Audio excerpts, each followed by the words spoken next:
A new documentary is telling the story of a 1982 Alpine Meadows Avalanche and the frantic search for survivors. Dina is standing by with two of the filmmakers to tell us more. Dina, I know you've actually seen the film.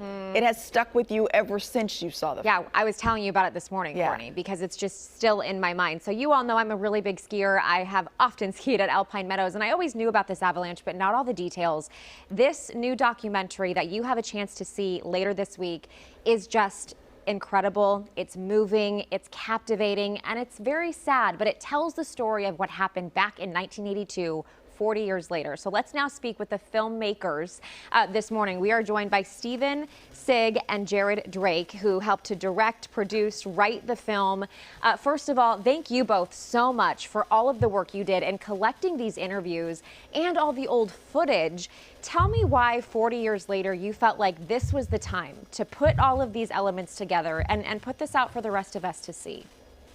Yeah, good question. I mean, first of all, Siig and I, we live in Alpine Meadows. That's basically where the story takes place. And, you know, living here, it's impossible to escape this story and escape, you know, stories of our community. And we knew 40 years later that before it's too late, we have to capture what happened so that we can learn from it. And, you know, I think the hope out of the film, although there's tragedy in it and it's a very sad story, our goal going into it was to find some sliver of hope and something that we can walk away from so audiences feel like they leave the theater in a better position than when they entered. So although a sad story, it's also a story of hope. Yeah, and I don't want to give it all away if people don't know, but I mean, this story has been around for 40 years now, so I think it's okay to talk about what happened. And obviously 7 people lost their lives, but Anna Conrad was buried alive for 5 days. I mean, her story of hope and resilience, that is what has stuck with me since I watched the film. I still have chills thinking about it. Is that really the silver lining for you all in putting this together, being able to help share more of her story this many years later? Definitely. I mean, Anna's a huge part of the film, but it goes deeper than that. And, you know, you've seen the film now. Yeah. It goes beyond that because there was a lot of trials and tribulations after that moment. Right. And the easy film would have been to be like, great, Anna's found and roll credits. But there's a much deeper effects, PTSD, huge part of tragic moments like this. And it's really about communities coming together and finding healing through telling these stories. And that was our central theme, was to talk about the deeper emotions.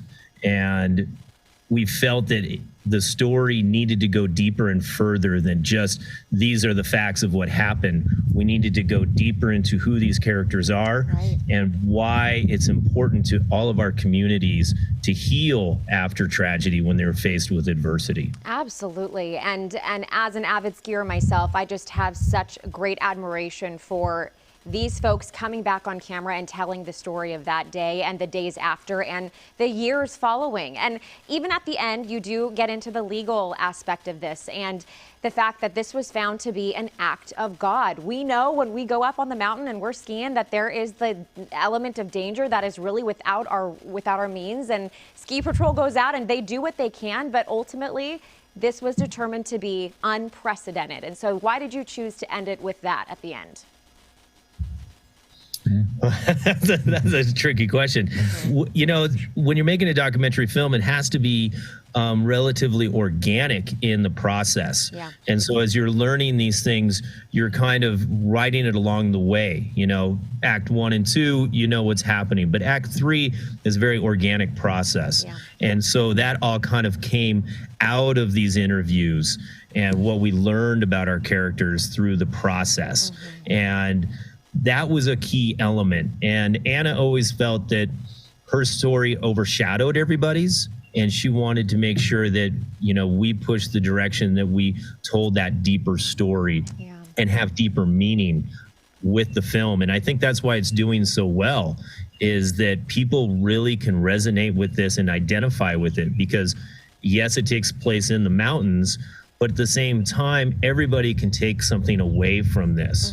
And that was a really important element that we wanted to explore. Yeah, you know, skier, snowboarder or not, I think so many people, as you mentioned, can find an appreciation for the story and for the characters. So to both of you gentlemen, well done. I'm talking about it with everyone I know, and I hope that everyone out there will go see this. So again, this is going to be shown at the Regal Natomas Marketplace Theater in Sacramento this Friday, and then also the Auburn State Theater Saturday, 2 and 6 p.m. And both Jared and Steven, you're going to be there, right?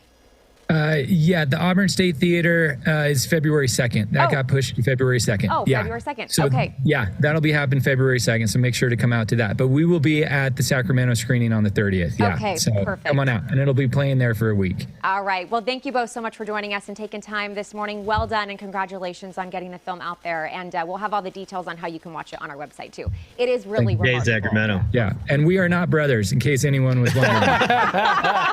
So. We only allow one family duo Only one per set, show. yes. Yeah, just at least one. an hour. All right. Thanks, gentlemen. Back over you guys. Good stuff.